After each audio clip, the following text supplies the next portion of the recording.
Hi everyone, this is Anam. Welcome to PhD jobs and admission. So आज के इस video में मैंने अगेन रिसर्च मेथोडोलॉजी से रिलेटेड कुछ इंपॉर्टेंट एमसीक्यूज डिस्कस करा है इस वीडियो में for your upcoming Barkatullah university PhD entrance examination.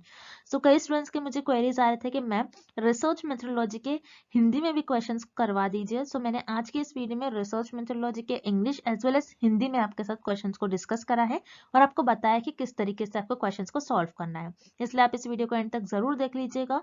और मैं आपको बता दूं कि आपके बरकतुल्ला यूनिवर्सिटी का जो पीएचडी एंट्रेंस एग्जामिनेशन है ये 26 मार्च 2022 को कंडक्ट करवाया जा रहा है, जिसमें आपका दो पार्ट्स में एग्जाम कंडक्ट करवाया जाता है, पार्ट 1 एंड पार्ट 2।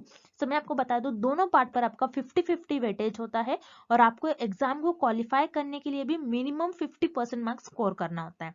तो जैसे आपका पार्ट 1 सिर्फ और सिर्फ रिसर्च मेथोडोलॉजी पर बेस्ड होता है और मैं आपको बता दूं हमारे हम कोर्स में हमने लॉन्च करा है रिसर्च मेथोडोलॉजी से रिलेटेड कंटेंट हम आपको प्रोवाइड करेंगे, जिसमें हम आपको notes, 10 full syllabus mock test और 1 डे रिवीजन पीडीएफ हमको प्रोवाइड करते हैं। सो मैं आपको बता दूं नोट्स में जो इंपॉर्टेंट पॉइंट्स है, जो जनरली आपको इंटरव्यू में भी जो रिसर्च मेथोडोलॉजी से रिलेटेड कुछ क्वेश्चंस पूछते हैं इंटरव्यूअर्स, सो वो आप क्लियर कर पाते हो हमारे नोट्स की हेल्प से। देन मॉक टेस्ट जैसे हमारा जो आपका एग्जाम होता है वो इंटरनेट पर अवेलेबल है, मतलब ऑनलाइन होगा आपका एग्जाम। और ये भी हमारे जो मॉक टेस्ट है ये भी ऑनलाइन है, जिससे आपको प्रैक्टिस हो जाती है कि ऑनलाइन किस तरीके से मॉक टेस्ट को सॉल्व करना है। और 1 डे रिवीजन एमसीक्यूज पीडीएफ ये आपके रिवीजन का काम करेंगे, क्योंकि कई स्टूडेंट्स का जैसे हमारा रिसेंटली एक एग्जामिनेशन हुआ था पीएचडी एंट्रेंस एग्जाम बीएचयू का यानी बनारस हिंदू यूनिवर्सिटी का, उसमें कई स्टूडेंट्स के हमें फीडबैक आया है कि हमारे ही कंटेंट से उनको डायरेक्टली 30 क्वेश्चन आए थे एग्जाम में। सो याद रखिएगा हमारा ये कंटेंट हमने हमारे एक्सपीरियंस के बेसिस पर डिजाइन करा है, जो एक्चुअल पीएचडी एंट्रेंस एग्जामिनेशन में क्वेश्चंस पूछे जाते हैं उसके बेसिस पर। सो हमारे इस कोर्स को परचेस करने के लिए स्क्रीन पर जो आपका नंबर नजर आ रहा है उस पर आपको हमें व्हाट्सएप के थ्रू ही कांटेक्ट करना है। नॉर्मल कॉल्स नंबर पर नहीं लगेगा, याद रखिएगा। व्हाट्सएप कॉल से व्हाट्सएप कॉल आप कर सकते हो और व्हाट्सएप पे आप हमें मैसेज कर सकते हो। और हमने कमेंट सेक्शन और डिस्क्रिप्शन बॉक्स में हमारे ऐप के लिंक प्रोवाइड कर रखी है, जिसमें कि आप 1 क्लिक में ही जाकर हमारे ऐप पर सारे स्टडी मटेरियल को एक्सेस कर सकते हो। So that's it and let's begin with the video. हमारे इस रिसर्च मेथोडोलॉजी के कोर्स में हम आपको full syllabus video lectures, notes, 10 full syllabus mock test, 1000 plus practice MCQs PDF provide करेंगे in both language, Hindi as well as in English. So हमारा जो ये रिसर्च मेथोडोलॉजी का कंटेंट है ये हमने हमारे एक्सपीरियंस के बेसिस पर और जो एक्चुअल पीएचडी एंट्रेंस एग्जाम में क्वेश्चंस पूछे जाते हैं वो सारी चीजें हमारे इस रिसर्च मेथोडोलॉजी के कंटेंट में हमने कवर करे हैं। तो आपको हमारा अगर आप कोर्स परचेस करोगे, अगर आप हमारा कोर्स फॉलो करोगे, तो आपको कुछ इस तरीके से हमारे रिसर्च मेथोडोलॉजी के कंटेंट में आपको प्रिपरेशन करना है कि आपको हमारे जो नोट्स है और जो मॉक टेस्ट को एक वीक में कवर कर लेना है। और ये जो 1000 प्लस एमसीक्यूज पीडीएफ है, 1000 प्लस एमसीक्यूज पीडीएफ ये आप आपके एज अ रिवीजन के तौर पर यूज कर सकते हो। आप आपके एग्जाम के एक दिन पहले, और अगर आप आपके एग्जाम के इवन 4 to 5 आवर्स पहले भी इसको एक बार रीड कर कर चले जाओगे तो आप एग्जाम में इजीली क्वेश्चंस को मार्क कर कर आ जाओगे। तो मैं आपको गारंटी देती हूँ कि हमारे इसी रिसर्च मेथोडोलॉजी के कंटेंट से आपको एग्जाम में क्वेश्चंस पूछे जाएंगे। हमारे जो स्टूडेंट्स हैं, हमारे जो बैच के स्टूडेंट्स हैं, उन कई स्टूडेंट्स का फीडबैक है कि उनको हमारे इस रिसर्च मेथोडोलॉजी के कंटेंट से डायरेक्टली एग्जाम में 10 to 12 क्वेश्चंस पूछे गए थे। सो हमारे इस स्टडी मटेरियल को परचेस करने के लिए आपको इस नंबर पर हमें व्हाट्सएप के थ्रू कॉन्टैक्ट करना है। याद रखिए आपको व्हाट्सएप के थ्रू ही हमें कॉन्टैक्ट करना है। और आप अगर मैसेज करते हो, मैसेज करने के विद इन 15 to 20 मिनट्स में आपको सारा स्टडी मटेरियल प्रोवाइड कर देंगे। और आप हमारा ऐप को भी डाउनलोड कर सकते हो जो कि है ग्लोबल ऑनलाइन ऐप। सो इस ऐप पर आपको 1 मंथ की वैलिडिटी मिलेगी और अगर आप ऐप पर जाते हो तो आपको डायरेक्टली वहां पर सारा कंटेंट इजिली अवेलेबल हो जाएगा। और ऐप को डाउनलोड करने के लिंक मैंने डिस्क्रिप्शन बॉक्स में प्रोवाइड कर रखी है, सो वहां से आप हमारे ऐप को एक्सेस कर सकते हो। And let's begin with the video. पहला प्रश्न, जब प्रतिदर्श आकार 30 से अधिक हो तो निम्न संख्यक परीक्षण का उपयोग किया जाता। When sample size is more than 30, the following statistical test is used. इस प्रश्न में हमें ये पता लगाना है कि जब प्रतिदर्श का आकार 30 से अधिक होगा तो उस केस में हम कौन सा स्टैटिस्टिकल टेस्ट का यूज करेंगे, कौन सा सांख्यिकीय परीक्षण का प्रयोग करेंगे, हमें ये पता लगाना है। मतलब दिए गए ऑप्शंस में से, दिए गए स्टैटिस्टिकल टेस्ट में से कौन सा आप स्टैटिस्टिकल टेस्ट यूज करोगे, कब, जब आपका जो सैंपल का साइज है ये 30 से ज्यादा हो, मोर देन 30 हो। सो याद रखिएगा जब भी आपका सैंपल का साइज मोर देन 30 होता है तब आप जी टेस्ट का यूज करते हो, मतलब जी परीक्षण के लिए हम यूज करेंगे, जी परीक्षण का हम यूज करेंगे अगर हमारे प्रतिदर्श का आकार 30 से अधिक हो। अब ये जी टेस्ट, टी टेस्ट, ये सारे टेस्ट होते क्या है? तो याद रखिएगा, जैसे हम हाइपोथेसिस को टेस्ट करते हैं रिसर्च में, तो हम हमेशा नल हाइपोथेसिस को हमारी टेस्ट करते हैं। तो नल हाइपोथेसिस में भी हम जब नल हाइपोथेसिस को टेस्ट करते हैं तो उसके अंदर हमारे आते हैं parametric and non parametric test. So parametric test में जो आपके टेस्ट इंक्लूड होते हैं वो होते हैं आपके जी टेस्ट एंड टी टेस्ट। ये जी और टी टेस्ट होते क्या है? सो याद रखिएगा, जी टेस्ट एंड टी टेस्ट ये बताते हैं कि आपका जो पॉपुलेशन का मीन है और आपका जो सैंपल का मीन है, मतलब आपके पास पॉपुलेशन का मीन होगा और सैंपल का मीन होगा। सो पॉपुलेशन के मीन और सैंपल के मीन को आप कंपेयर करते हो। पॉपुलेशन का मीन एंड सैंपल के मीन को अगर हम कंपेयर करते हैं, ये कंपैरिजन के लिए यूज किया जाता है जी टेस्ट एंड टी टेस्ट के पॉपुलेशन का मीन और सैंपल के मीन में कितना डिफरेंस है। बेसिकली इसके लिए हम जी टेस्ट एंड टी टेस्ट का यूज करते हैं, कंपेयर करते हैं हम पॉपुलेशन के मीन से और सैंपल, पॉपुलेशन के मीन को सैंपल के मीन से, इसीलिए हम जी और टी टेस्ट का यूज करते हैं। सो याद रखिएगा, जी टेस्ट हम कब यूज करते हैं? जब हमारी सैंपल का साइज मोर देन 30 होगा और हमें पॉपुलेशन का, याद रखिएगा, पॉपुलेशन का स्टैंडर्ड डिविएशन नोन हो, तब हम जी टेस्ट का यूज करेंगे। जी टेस्ट कब यूज करा जाता है? जब हमारे सैंपल का साइज 30 से अधिक हो, 30 से अधिक हो, आपके जो प्रतिदर्श का आकार है 30 से अधिक हो और आपकी जो जनसंख्या है उसका स्टैंडर्ड डिविएशन आपको पता हो, मतलब नोन हो। स्टैंडर्ड डिविएशन क्या होता है कि आपका जो डेटा है वो कितना स्प्रेड आउट है, आपके जो पॉपुलेशन से आपको जो डेटा मिलेगा वो कितना फैला हुआ है, कितना स्प्रेड आउट है, बेसिकली ये बताते हैं।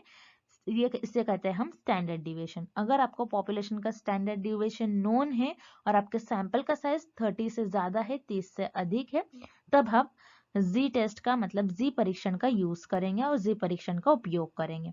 अगर आपके जो सैंपल है, सैंपल का साइज याद रखिएगा, बहुत इंपॉर्टेंट है, सैंपल का साइज 30 से कम है और आपको पॉपुलेशन का स्टैंडर्ड डिविएशन अननोन है, आपको पता नहीं है पॉपुलेशन का स्टैंडर्ड डिविएशन, सो उस केस में आप टी टेस्ट का यूज करोगे, मतलब टी परीक्षण का प्रयोग करोगे। सो याद रखिएगा, टी टेस्ट हम कब यूज करते हैं? जब सैंपल का साइज 30 से कम हो और पॉपुलेशन का स्टैंडर्ड डिविएशन अननोन हो, तो उस केस में हम टी टेस्ट का यूज करेंगे।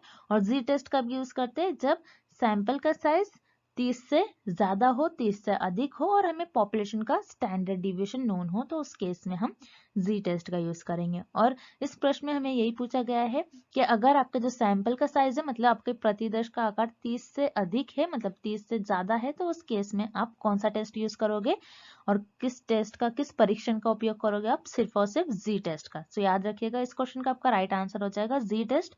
और यहाँ पर हमें एक और विकल्प दिया गया है, एक और ऑप्शन दिया गया है, सैंपल टेस्ट। सैंपल टेस्ट क्या होता है? बेसिकली कि आप सैंपल पर टेस्ट परफॉर्म करते हो, आप आपका जो सैंपल चुन लेते हो, मतलब आपका जो नमूने चुन लेते हो आप रिसर्च में स्टडी करने के लिए, आपके शोध के लिए। सो आप सैंपल पर रिसर्च करते हो और सैंपल को टेस्ट करते हो और उस टेस्ट से आपके जो रिजल्ट मिलते हैं पूरी पॉपुलेशन पर अप्लाई करते हो, उसे हम कहते हैं सैंपल टेस्ट। तो सैंपल टेस्ट का इस क्वेश्चन से कोई लेना देना नहीं है। सो यहाँ पर आपका ऑप्शन सी और ऑप्शन बी दोनों भी इनकरेक्ट हो जाएगा। और इस क्वेश्चन का, इस प्रश्न का आपका जो सही उत्तर हो जाएगा वो आपको विकल्प ए में गिवन है, वो जो कि है जी टेस्ट। अगर आपके जो सैंपल का साइज है 30 से अधिक है, 30 से ज्यादा है, तो उस केस में आप जी टेस्ट का यूज करोगे। तो यहाँ पर आपका ऑप्शन ए राइट हो जाएगा। अगला प्रश्न, अगर दो चर पूरी तरह से नकारात्मक से संबंधित में होते हैं, two variables are said to be perfectly negatively correlated if। इस प्रश्न में हमें फाइंड आउट करना है और ये पता लगाना है, अगर दो चर पूरी तरह से नकारात्मक से संबंधित में होते हैं तो उन दो चर के बीच में कैसा संबंध होगा। अगर आपके जो दो वेरिएबल्स है, दो वेरिएबल्स के बीच में कैसा रिलेटेड है, वो एक दूसरे से कैसे रिलेटेड है? परफेक्टली नेगेटिवली कोरिलेटेड है। तो उन दो वेरिएबल्स के बीच में, उन दो चर के बीच में कैसा कोरिलेशन होगा या फिर कैसा संबंध होगा, हमें ये फाइंड आउट करना है। तो याद रखिएगा, कोरिलेशनल रिसर्च में से संबंध रिसर्च में आपके एक कोएफिशिएंट होता है जिसका नाम होता है कार्ल पियर्सन्स कोएफिशिएंट। आपको याद रखना है, बहुत इंपॉर्टेंट कॉन्सेप्ट है कार्ल पियर्सन्स कोएफिशिएंट। तो आपके जो कार्ल पियर्सन्स कोएफिशिएंट की वैल्यू है ये आपकी -1 से +1 के बीच में लाई करती है, -1 से +1 के बीच में होती है। सो यहाँ पर अगर आपके कार्ल पियर्सन्स कोएफिशिएंट की वैल्यू -1 है, देन आप कहोगे जो आपके चर है, जो आपके वेरिएबल्स है, उनके बीच में कैसा संबंध होगा, एक दूसरे से वो कैसे रिलेटेड होंगे, परफेक्ट नेगेटिवली। ओके, अगर -1 होगा आपकी कार्ल पियर्सन्स कोएफिशिएंट की वैल्यू, तो आपके जो चर है वो एक दूसरे से कैसे, उनके बीच में कैसे संबंध होगा, वो एक दूसरे से परफेक्ट नेगेटिवली कोरिलेटेड होंगे। अगर आपके जो कार्ल पियर्सन्स कोएफिशिएंट की वैल्यू +1 है, मतलब आपके जो चर है, आपके जो वेरिएबल्स है, एक दूसरे से कैसे कोरिलेटेड होंगे, उनके बीच में कैसे सहसंबंध होगा कि वो एक दूसरे से परफेक्ट पॉजिटिवली कोरिलेटेड होंगे। आपको ये याद रखना है। अगर आपके कार्ल पियर्सन्स कोएफिशिएंट की वैल्यू 0 है, मतलब वहां पर आपके जो चर है उनके बीच में कोई रिलेशन नहीं होता है, नो रिलेशन। ओके, आपको ये याद रखना है, this is very important concept. आपके जो कोरिलेशनल रिसर्च, आपके जो संबंधित अनुसंधान है, उसमें आपका एक कोएफिशिएंट होता है जिसे हम कहते हैं कार्ल पियर्सन्स कोएफिशिएंट। अगर आपके कार्ल पियर्सन्स कोएफिशिएंट की वैल्यू +1 है, मतलब आपके जो वेरिएबल से जो चर है एक दूसरे से परफेक्ट पॉजिटिवली कोरिलेटेड होंगे, उनके बीच में कैसा संबंध होगा, पॉजिटिव संबंध होगा। अगर आपके जो चर है और आपके जो कार्ल पियर्सन्स कोएफिशिएंट की वैल्यू -1 है, मतलब आपके जो चर होंगे, दोनों चर के बीच में आपके कोई भी 2 वेरिएबल्स के बीच में किस तरीके का रिलेशन होगा, परफेक्ट नेगेटिवली कोरिलेटेड होंगे। वो एक दूसरे से, आपके जो चर होंगे एक दूसरे से उनका कैसा संबंध होगा कि वो एक दूसरे से नेगेटिवली कोरिलेटेड होंगे। सो याद रखना है, जब भी परफेक्टली नेगेटिवली कोरिलेटेड आ रहा है, मतलब नकारात्मक सहसंबंध आ रहा है, तो आपके जो चर है, आपके जो वेरिएबल्स है, उनके बीच में कैसा संबंध है, वो एक दूसरे से परफेक्ट नेगेटिवली कोरिलेटेड होंगे। कब, जब उनकी कार्ल पियर्सन्स कोएफिशिएंट की वैल्यू -1 होती है, तो आपके चर के बीच में कैसा सहसंबंध होगा, गुणांक -1। ओके, तो यहाँ पर आपका जो विकल्प बी होगा ये आपका सही उत्तर हो जाएगा। अगला प्रश्न, out of the following which one is a discrete variable. निम्नलिखित में से कौन सा असतत चर है। इस क्वेश्चन में हमें फाइंड आउट करना है कि हमें जो दिए गए ऑप्शंस है, दिए गए ऑप्शंस में से कौन सा ऐसा ऑप्शन है जो आपका डिस्क्रीट वेरिएबल का एग्जाम्पल होगा, मतलब जो आपके असतत चर का एग्जाम्पल होगा। सो याद रखिएगा, आपके जो रिसर्च होती है, रिसर्च में आपके 2 टाइप्स के वेरिएबल होते हैं। रिसर्च में आपके 2 टाइप के वेरिएबल होते हैं, जो होते हैं आपकी एक कंटीन्यूअस वेरिएबल और एक होती है आपकी डिस्क्रीट वेरिएबल। सो कंटीन्यूअस वेरिएबल क्या होते हैं, जिसमें हर एक नंबर पॉसिबल हो, जैसे 1 डिस्क्रीट वेरिएबल में 1, 1.1, 1.2, 3.1, 3.2, 4, 4.2, 4.7, ये सारे ऐसे नंबर्स पॉसिबल हो। और डिस्क्रीट वेरिएबल क्या हो सकते हैं, जैसे जिसमें 1, 2, 3, 4, 5, 6, 7, 8, 9, 10 ऐसे नंबर्स पॉसिबल हो। तो याद रखिएगा, डिस्क्रीट वेरिएबल में 1 और 2 के बीच में जो नंबर्स आते हैं, जैसे 1.1, 1.2, 1.3, 1.4, 1.5 एंड सो ऑन, तो ये सारे नंबर्स डिस्क्रीट वेरिएबल में पॉसिबल नहीं होंगे। तो इसे हम कहते हैं डिस्क्रीट वेरिएबल, जिसे हम कहते हैं असतत चर। अब इस क्वेश्चन में हमें देखना है कि डिस्क्रीट वेरिएबल का एग्जाम्पल हमें किस ऑप्शन में गिवन है, मतलब असतत चर का एग्जाम्पल हमें किस ऑप्शन में गिवन है। तो हम 1 बाय 1 ऑप्शंस देखेंगे, एक एक कर हम सारे विकल्प को देखेंगे। Option A, type of offender, example burglar and thief. मतलब टाइप ऑफ ऑफेंडर का मतलब होता है अपराधी का प्रकार, मतलब जो जुर्म करते हैं, जो क्रिमिनल होते हैं उनके प्रकार। कोई थीफ होता है, मतलब कोई चोर होता है, कोई सिंधमार होता है, मतलब कोई बर्गलर होता है। सो इसके टाइप्स है। सो इन सारे के टाइप्स, मतलब ये एक फीचर दिखा रहा है कि आपको जो अपराधी होते हैं, जो क्रिमिनल होते हैं, उनके टाइप्स दिखा रहा है। सो ये कौन से भी आपके जो ये वेरिएबल्स है, वेरिएबल्स में लाइन नहीं करेंगे। सो यहाँ पर जो आपका ऑप्शन ए है, जो आपका विकल्प है, ये गलत हो जाएगा। Then option B, favourite animal, मतलब पसंदीदा जानवर। किसी का पसंदीदा जानवर, किसी का फेवरेट एनिमल, हम उसको ऐसा नहीं बोल सकते किसी का फेवरेट एनिमल 1 है, किसी का फेवरेट एनिमल 2 है, किसी का फेवरेट एनिमल 1.1 है, हम ऐसा तो नहीं कह सकते हैं। तो यहाँ पर जो आपका ऑप्शन बी है ये भी गलत हो जाएगा, ये भी आपका डिस्क्रीट वेरिएबल का एग्जाम्पल मतलब आपके अजदर का एग्जाम्पल नहीं होगा। Then option C, number of reported crimes in a week, एक वीक में कितने क्राइम हुए हैं, एक सप्ताह में रिपोर्ट किए गए अपराधों की संख्या। किसी अपराध अपने मान लीजिए किसी ने क्राइम्स किया, मतलब आपके एक वीक में किसी ने कितने क्राइम्स किया, उनकी संख्या, उनके नंबर्स। सो यहाँ पर आप बोल सकते हो एक वीक में 10 क्राइम्स हुए हैं, एक वीक में 11 क्राइम्स हो गए, एक वीक में 2 क्राइम्स हो गए। आप ऐसा नहीं कह सकते एक वीक में 1.1 क्राइम हुए हैं, आप ऐसा नहीं कह सकते हो एक वीक में 2 क्राइम हुए, एक वीक में 3 क्राइम्स हुए हैं, आप ऐसा कहोगे।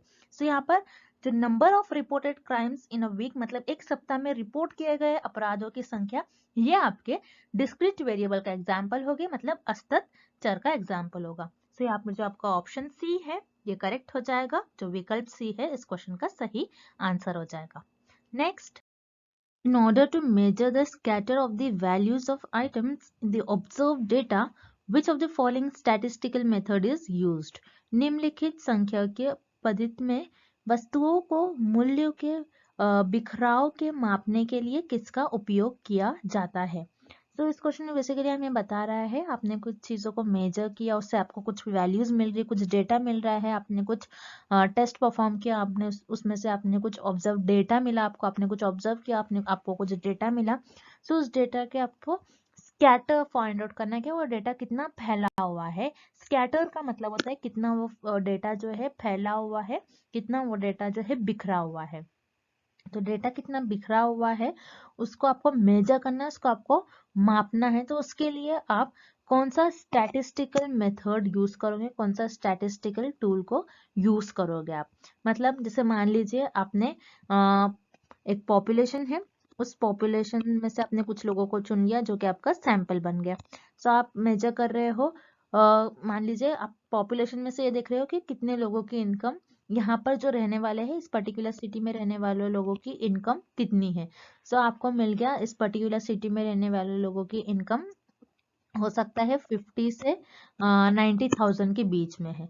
सो आपको देखना है एवरेज लोगों की इनकम क्या होगी। 50 से 90,000 तो हमें मिल गई वैल्यू, लेकिन एवरेज लोग कितने ज्यादा ऐसे लोग हैं जिनकी इनकम कितनी होगी 50 से 90 के बीच में, ज्यादातर लोगों की इनकम कितनी होगी। आपको मान लीजिए मीन किसी का फाइंड आउट करना है, किसी का मीडियन फाइंड आउट करना है। सो यहाँ पर आपने डेटा ले लिया, अब उस डेटा का आपको स्कैटर फाइंड आउट करना है कि डेटा कितना फैला हुआ है।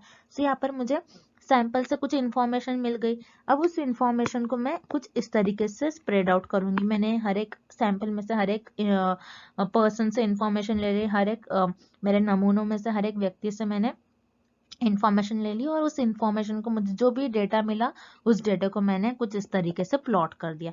अब मुझे देखना है ये डेटा कितना फैला हुआ है, कितने लोगों की इनकम कितने कितने 1000 के बीच में लाई करती, कितने लोगों की इनकम 10, कितने लोगों की इनकम 20 से 30 के बीच में लाई करती है, कितने लोगों की इनकम 40 से 50 के बीच में लाई कर रही है। सो मैं यहाँ पर देख रही हूँ कि ये मेरा डेटा किस तरीके से स्प्रेड आउट है, कितना फैला हुआ है, कितने लोगों की इनकम कितने 1000 के बीच में लाई कर रही है। सो यहाँ पर मैं देख रही हूँ कि मेरा डेटा कितना स्प्रेड आउट है, कितना फैला हुआ है। जब भी आपको कितना फैला हुआ, स्कैटर, ऐसा कुछ क्वेश्चन में वर्ड दिखता है, सो याद रखिएगा आप मेजर ऑफ डिस्पर्जन यूज करोगे।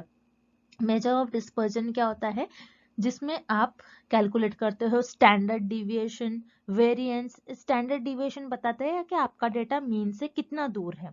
सो मेजर ऑफ डिस्पर्जन के अंडर आते हैं आपके टर्म्स जैसे स्टैंडर्ड डिविएशन, वेरिएंस। वेरिएंस बताता है आपका डेटा कितना फैला हुआ है, और स्टैंडर्ड डिविएशन बताता है आपका डेटा मीन से कितना दूर है।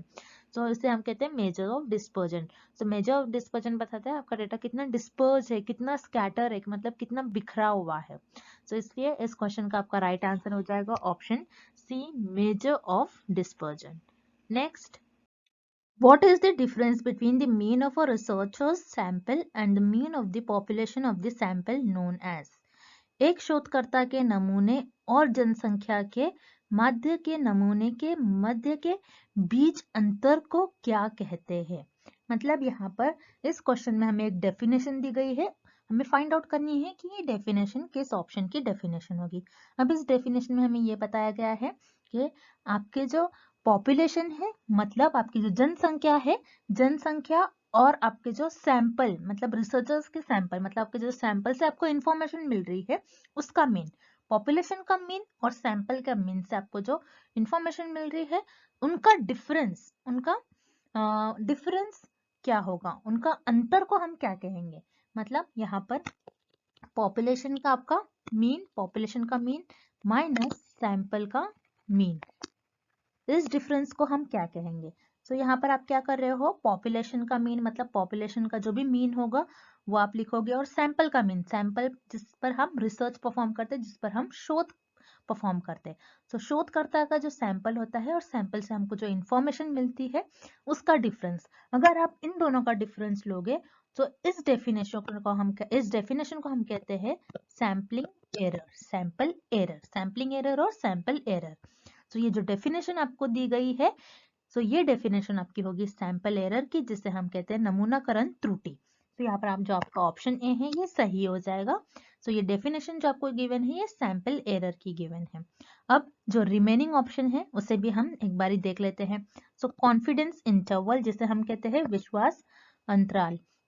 सो कॉन्फिडेंस इंटरवल क्या होता है कि आपको कॉन्फिडेंस होता है कि आपका जो रिजल्ट है वो कितने % सही आएगा, आपका आपके रिजल्ट पर कॉन्फिडेंस, उसे हम कहते हैं कॉन्फिडेंस इंटरवल। आपको आपके रिजल्ट पर जो विश्वास होगा उसे हम कहते हैं कॉन्फिडेंस अंतराल, कॉन्फिडेंस इंटरवल। सो यहाँ पर ये जो डेफिनेशन है कॉन्फिडेंस इंटरवल की नहीं है, तो यहाँ पर आपका ऑप्शन भी गलत हो जाएगा।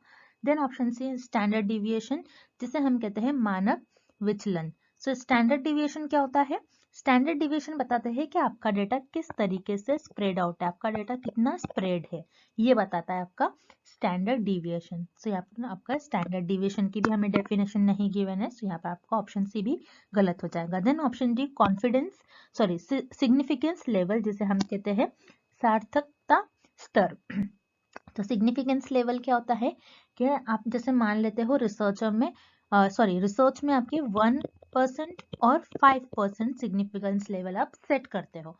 मतलब आप ये देखते हो कि इतने % आपके रिसर्च में एरर होने के चांस है।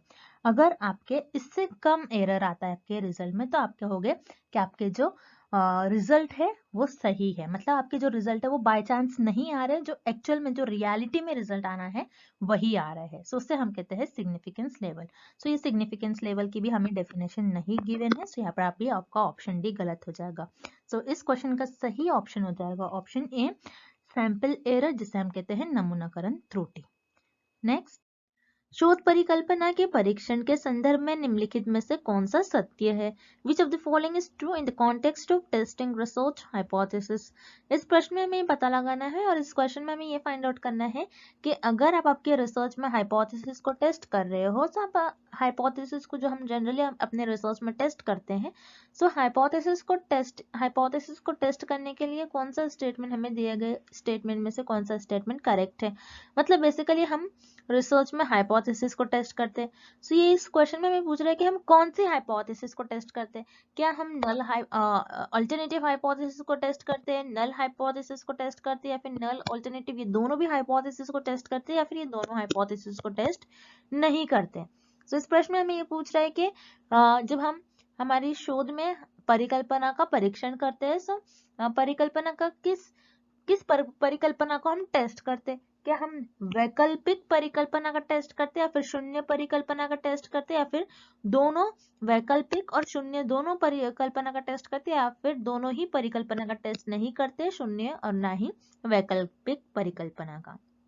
सो याद रखिएगा, जब भी रिसर्चर, जब भी आपके शोधकर्ता शोध परफॉर्म करते, शोध स्टार्ट करते हैं, तो उसमें बेसिकली अपने हाइपोथेसिस को टेस्ट करते हैं। हाइपोथेसिस क्या होता है, हाइपोथेसिस एक टेंटेटिव स्टेटमेंट होता है, कुछ समय के लिए रिसर्चर मान लेते हैं कि ऐसा करने से ऐसा हो सकता है। बेसिकली हाइपोथेसिस परिकल्पना रिसर्चर कुछ भविष्यवाणी करते हैं, कुछ बता देते हैं कि ऐसा करने से ऐसा हो सकता है उनके नॉलेज के बेसिस पर। सो यहाँ पर उसे हम कहते हैं हाइपोथेसिस, कुछ प्रिडिक्ट करना, कुछ गेस करना। अब उसी भविष्यवाणी को, उसी प्रिडिक्शन को, उसी गेसेस को रिसर्चर अपने रिसर्च में टेस्ट करते हैं। सो बेसिकली जो ज्यादा हाइपोथेसिस यूज करी जाती है वो नल और ऑल्टरनेटिव ही ज्यादा यूज करी जाती है। और भी टाइप होते हैं हाइपोथेसिस के, जैसे डायरेक्शनल, नॉन डायरेक्शनल हाइपोथेसिस, ये भी सारे होते हैं। लेकिन बेसिकली आपको एग्जाम में नल एंड ऑल्टरनेटिव हाइपोथेसिस से रिलेटेड ज्यादातर क्वेश्चंस पूछे जाते हैं।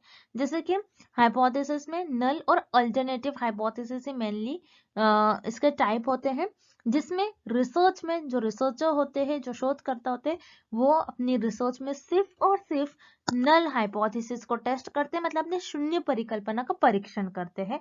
बाकी दूसरी कोई भी हाइपोथेसिस को वो टेस्ट नहीं करते हैं। पहले नल हाइपोथेसिस को ही रिसर्च अपने रिसर्च में टेस्ट करते हैं, मतलब शून्य परिकल्पना को ही शोधकर्ता अपनी शोध में परीक्षण करते हैं उसका। तो इस क्वेश्चन का, इस प्रश्न का सही विकल्प हो जाएगा आपका विकल्प बी, मतलब ये केवल शून्य परीक्षा का ही जिसके परीक्षण किया जा सकता है। याद रखिएगा, केवल सिर्फ और सिर्फ नल हाइपोथेसिस का ही रिसर्चर टेस्ट करते हैं और उसका टेस्ट किया जाता है आपके रिसर्च में। अब नल हाइपोथेसिस को टेस्ट इसीलिए करते हैं क्योंकि इजी होता है बताना, क्योंकि नल हाइपोथेसिस क्या बताती है कि आपके चरों के बीच में कोई भी संबंध नहीं है, मतलब कि वेरिएबल्स के बीच में कोई भी रिलेशन नहीं है, ये बताती है आपकी नल हाइपोथेसिस। इसीलिए रिसर्चर अपने रिसर्च में नल हाइपोथेसिस को टेस्ट करते हैं। और याद रखिए, आपको एग्जाम में ऐसे भी टाइप के क्वेश्चंस पूछे जाते हैं कि रिसर्चर ऑलवेज अपने जो नल हाइपोथेसिस है उसको रिजेक्ट करना चाहते हैं, क्योंकि नल हाइपोथेसिस तो बताती है कोई रिलेशन ही नहीं है, लेकिन रिसर्चर क्या प्रिडिक्ट करते नहीं, वेरिएबल्स के बीच में कुछ ना कुछ रिलेशन है। सो रिसर्चर अपने रिसर्च में नल हाइपोथेसिस को ऑलवेज रिजेक्ट करना चाहते हैं और अल्टरनेटिव हाइपोथेसिस को एक्सेप्ट कर लेते हैं, क्योंकि अल्टरनेटिव हाइपोथेसिस क्या बताती है कि चारों के बीच में कुछ ना कुछ संबंध है, मतलब वेरिएबल्स के बीच में कुछ ना कुछ रिलेशन है, और यही रिसर्चर के प्रिडिक्शन होते हैं कि कुछ ना कुछ रिलेशन है।